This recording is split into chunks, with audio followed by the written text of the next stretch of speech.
बच्चों हम कक्षा 6 की गणित पाठ्य पुस्तक का अध्ययन कर रहे हैं और हमारा टॉपिक चल रहा है बच्चों अध्याय 11 बीज गणित अलजेब्रा। ठीक है बच्चों, हमने इसके 2 भाग पूरे कर लिए हैं और पिछले भाग में हमने प्रश्नावली 11.1 शुरू कर दी थी जिसमें हमने 6 क्वेश्चन पूरे कर लिए थे।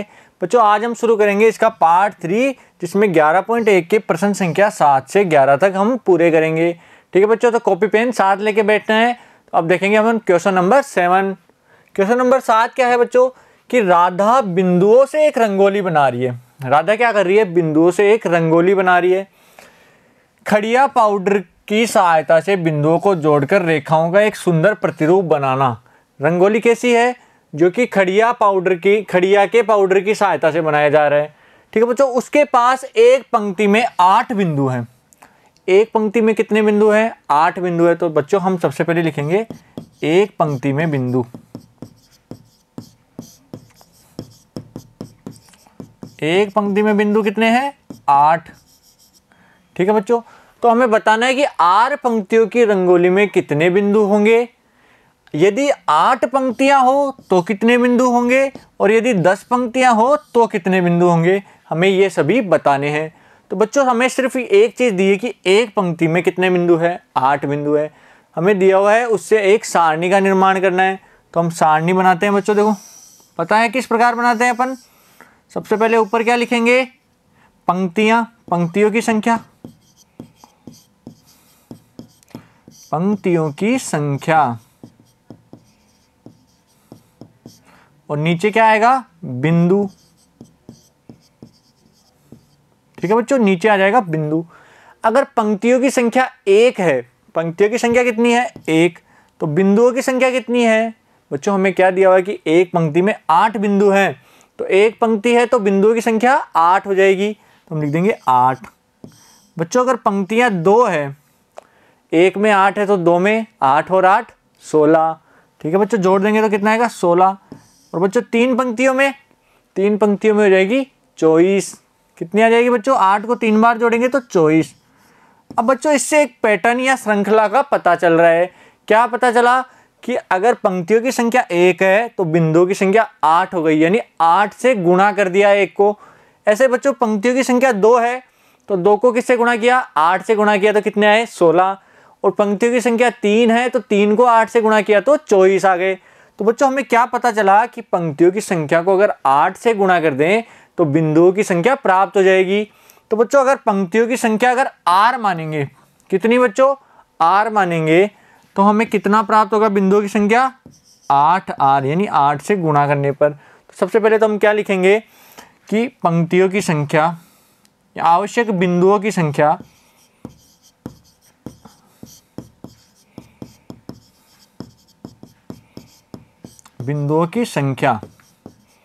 कितनी है? 8 गुणा पंक्तियों की संख्या। पंक्तियों की संख्या के 8 गुना के बराबर, क्योंकि पंक्ति की संख्या को अगर 8 से गुणा कर रहे हैं तो बिंदु की संख्या प्राप्त हो रही है। तो बच्चों अगर पंक्ति की संख्या को r मानना है, हमें बताया है कि r पंक्तियों की रंगोली में कितने बिंदु होंगे। पंक्तियों की संख्या r है तो हम लिखेंगे कि पंक्तियों की संख्या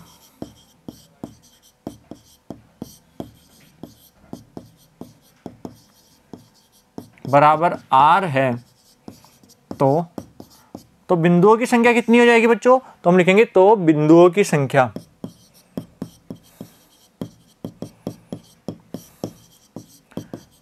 संख्या बराबर 8 गुणा r, यानी कि 8r के बराबर। ये हमारा एक आंसर आ गया कि अगर पंक्तियों की संख्या r है तो हम बिंदुओं की संख्या कितनी हो जाएगी? 8r के बराबर।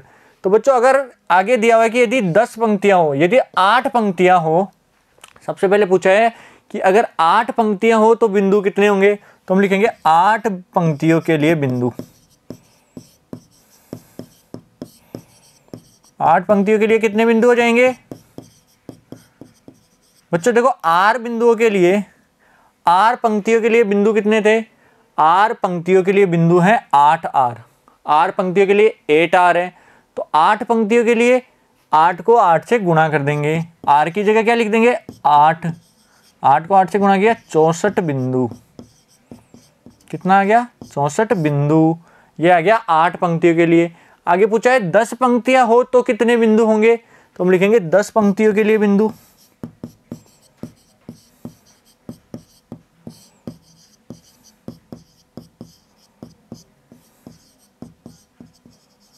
दस पंक्तियों के लिए किस प्रकार निकालेंगे, 8 को 10 से गुणा कर देंगे, यानी r की जगह क्या रख देंगे 10, तो 8 गुणा 10 कितने आ गए बच्चों 80 बिंदु। यही तो पूछा था कि पहले तो r पंक्तियों के लिए बताओ, तो r पंक्तियों के लिए आ गए 8r। फिर पूछा है 8 पंक्तियों के लिए, तो 8 को 8 से गुणा कर दिया तो 64 बिंदु, और 10 पंक्तियों के लिए 8 को 10 से गुणा कर दिया तो 80 बिंदु आ गए। ठीक है बच्चों, समझ में आया क्वेश्चन नंबर 7 सभी के, उतार लो इसे अपनी कॉपी में। अब देखो बच्चों आगे क्वेश्चन नंबर 8। लीला राधा की छोटी बहन है। लीला कौन है, राधा की छोटी बहन है।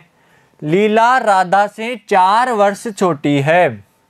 लीला राधा से कितने वर्ष छोटी है बच्चों, 4 वर्ष छोटी है। क्या आप लीला की आयु को राधा की आयु के पदों में लिख सकते हैं, और राधा की आयु कितनी है, x वर्ष है।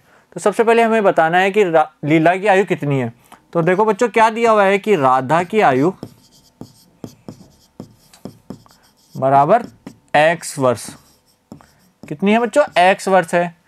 और लीला की आयु कितनी है, राधा की आयु से 4 वर्ष कम, क्योंकि लीला राधा से 4 वर्ष छोटी है। तो बच्चों लीला की आयु कितनी हो जाएगी, राधा की आयु से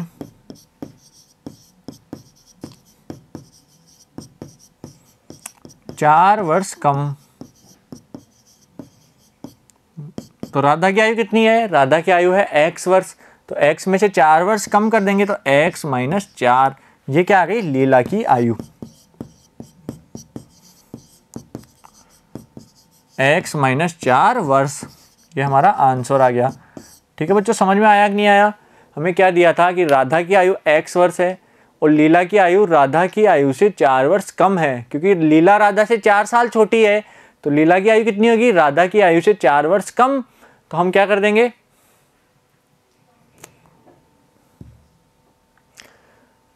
लीला की आयु राधा से 4 वर्ष कम है, तो लीला की आयु कितनी हो जाएगी, x माइनस 4 वर्ष। ठीक है बच्चों, समझ में आया सभी के।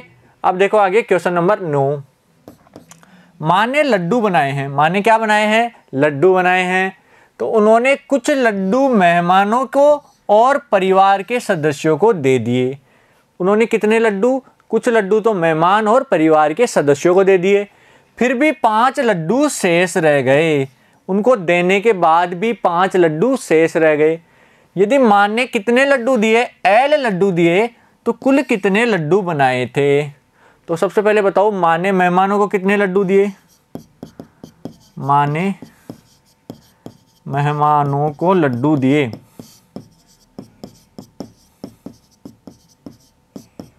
कितने दिए बच्चों, L लड्डू।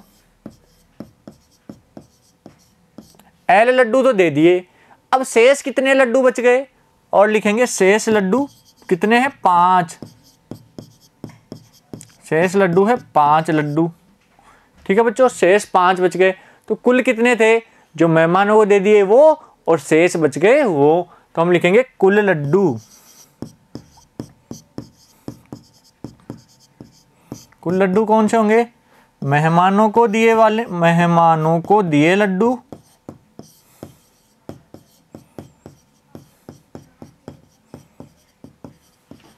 प्लस शेष लड्डू। मेहमानों को दिए लड्डुओं में शेष लड्डुओं को जोड़ देंगे तो हमारे पास कुल लड्डू की संख्या आ जाएगी। तो बच्चों कुल लड्डू कितने हो गए, कुल लड्डू हो जाएंगे L प्लस 5, क्योंकि मेहमानों को L लड्डू दिए थे और 5 लड्डू शेष बच गए। तो हमारा आंसर क्या आ गया, L प्लस 5 लड्डू। ठीक है बच्चों, समझ में आया सभी को। क्वेश्चन नंबर 9 सबके समझ में आ गया, उतार लो इसे कॉपी में। अब देखो बच्चों आगे क्वेश्चन नंबर 10। संतरों को बड़ी पेटियों से छोटी पेटियों में रखा जाना है। एक बड़ी पेटी से संतरे निकाल के छोटी पेटी में रख रहे हैं। जब एक बड़ी पेटी को खाली किया जाता है तो उसके संतरों से 2 छोटी पेटियां भर जाती है। देखो बच्चों, एक बड़ा संतरे की एक बड़ी पेटी है, इसमें से संतरे निकाले तो 2 छोटी छोटी पेटियां भर गई।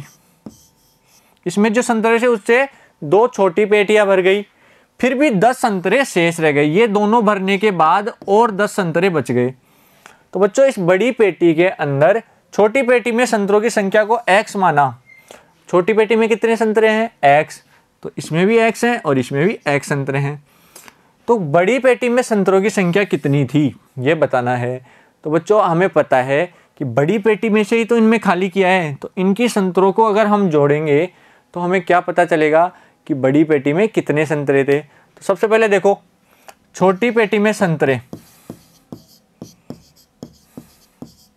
एक छोटी पेटी में संतरे कितने हैं? x। x संतरे हैं एक छोटी पेटी में, x संतरे।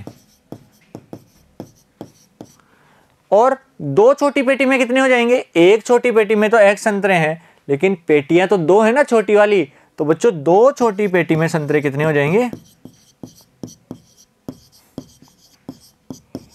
पेटी में संतरे कितने हो जाएंगे बच्चों? इसको 2 से गुणा कर देंगे, 2 गुणा x, तो आ जाएंगे 2x संतरे।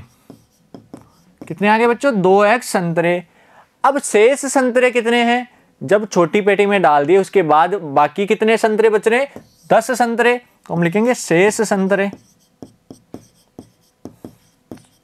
शेष संतरे हैं 10 संतरे। तो छोटी पेटी के संतरों की संख्या तो हो गई 2x और बाकी शेष है 10। तो अगर इनको जोड़ देंगे तो इसमें जो संतरे बचेंगे उतने ही तो बड़ी पेटी में थे। तो हम क्या करेंगे? बड़ी पेटी के संतरे क्या आ जाएंगे? बड़ी पेटी के संतरे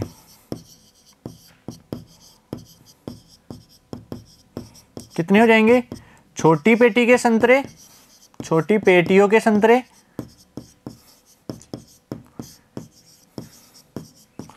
और उसमें कितने जोड़ देंगे? शेष संतरे। जो शेष बच गए थे वो संतरे, इन दोनों को जोड़ देंगे तो हमारे पास बड़ी पेटी के संतरों की संख्या आ जाएगी। तो छोटी पेटी के संतरे कितने हैं? 2x और शेष बच गए 10। तो 2x प्लस 10 संतरे हैं ना, इतने संतरे बड़ी पेटी के अंदर थे। ठीक है बच्चों, समझ गए सभी? कितने थे बड़ी पेटी में? 2x प्लस 10 के बराबर। तो हमारा आंसर हो गया ये। बच्चों क्वेश्चन नंबर 10 समझ में आया सभी के? अब देखो क्वेश्चन नंबर 11। क्वेश्चन नंबर 11 में ए क्या दिया हुआ है कि तीलियों से बने हुए वर्गों के नीचे प्रतिरूप को देखिए। प्रतिरूप बने हुए हैं किसके हैं? तीलियों के।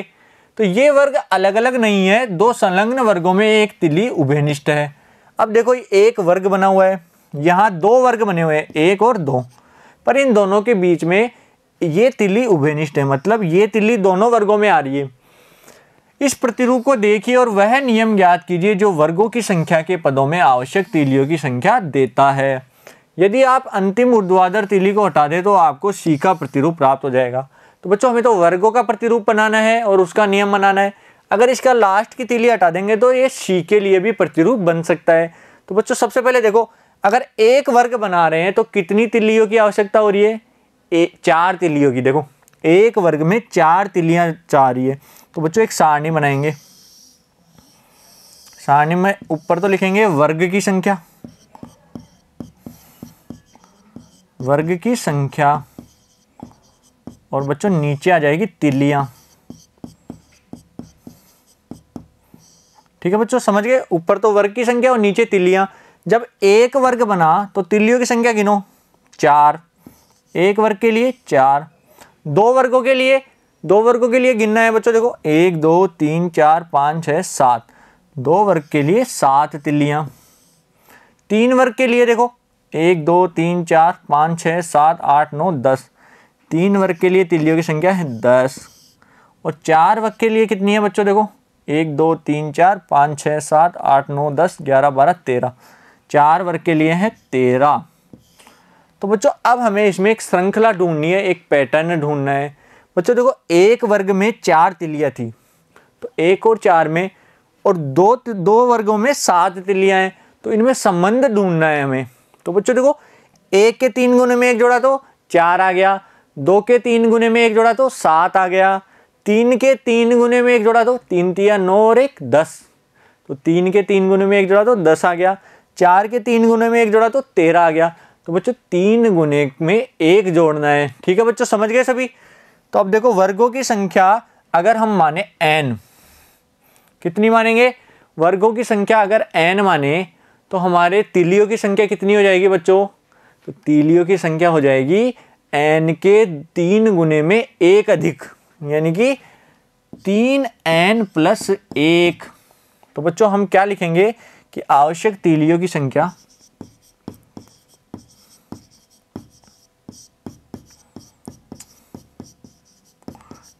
संख्या किसके बराबर है? ये आ जाएगी 3 गुना वर्ग की संख्या प्लस 1, 3 गुना वर्ग की संख्या प्लस 1। ठीक है बच्चों, यहां तक समझ में आया? 3 गुना वर्ग की संख्या प्लस 1। अब वर्ग की संख्या को हम n मान रहे हैं, वर्ग की संख्या बराबर n। तो तीलियों की संख्या कितनी हो जाएगी? तीलियों की संख्या हो जाएगी कितनी बच्चों? 3 गुणा n + 1, यानी 3n + 1। अब बच्चों मैंने चर राशि n मानी है, अपन x भी मान सकते हैं, y भी मान सकते हैं, a b c d कुछ भी मान सकते हैं। तो बच्चों तीलियों की संख्या कितनी हो जाएगी? 3n + 1, जहां n क्या है? n है वर्ग की संख्या, वर्गों की संख्या। ठीक है बच्चों, a समझ में आया सभी के?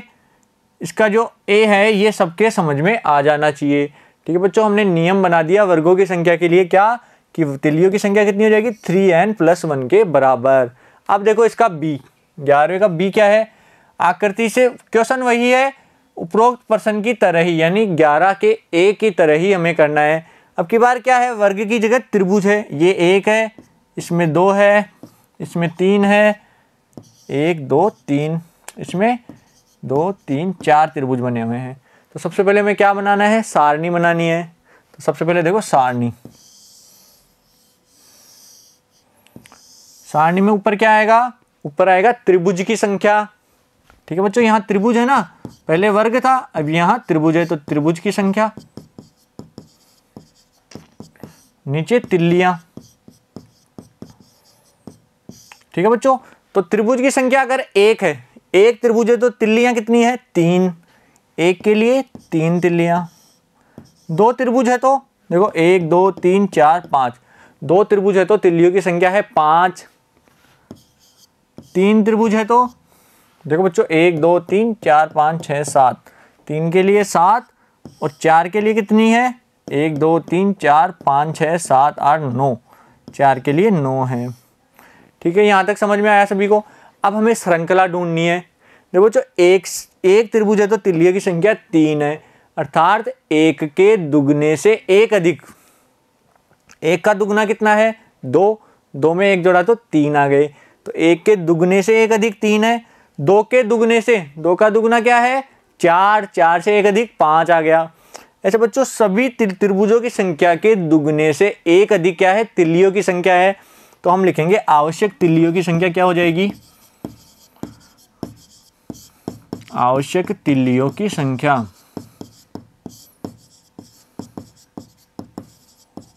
बराबर 2 गुणा किसके बराबर? 2 गुणा त्रिभुज की संख्या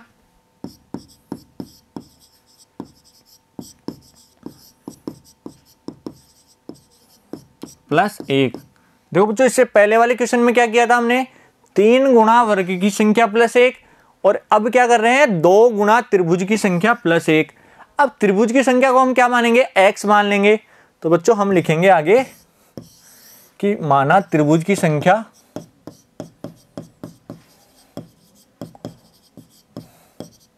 कितनी मानेंगे? x के बराबर। तो बच्चों तिल्लियों की संख्या कितनी हो जाएगी? तो आवश्यक तिल्लियों की संख्या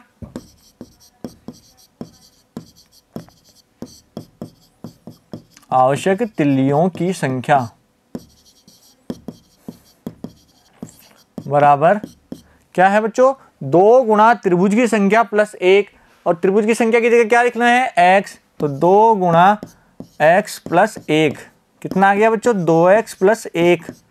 ये हमारा आंसर आ गया। और तिल्लियों की संख्या क्या आ गई? 2x प्लस 1, जहां x क्या है? त्रिभुजों की संख्या। त्रिभुजों की संख्या। ठीक है बच्चों, समझ में आया सभी को? क्वेश्चन नंबर बी भी हमारा पूरा हो गया है। ठीक है बच्चों, हमने प्रश्नावली 11.1 के सभी क्वेश्चन पूरे कर लिए हैं और आशा करता हूँ आपको समझ में भी आए होंगे। बच्चों अगर कोई कन्फ्यूजन है तो वीडियो को आप शुरू से दोबारा देखिए। बच्चों अगले पार्ट में हम शुरू करेंगे प्रश्नावली 11.2। Thank you.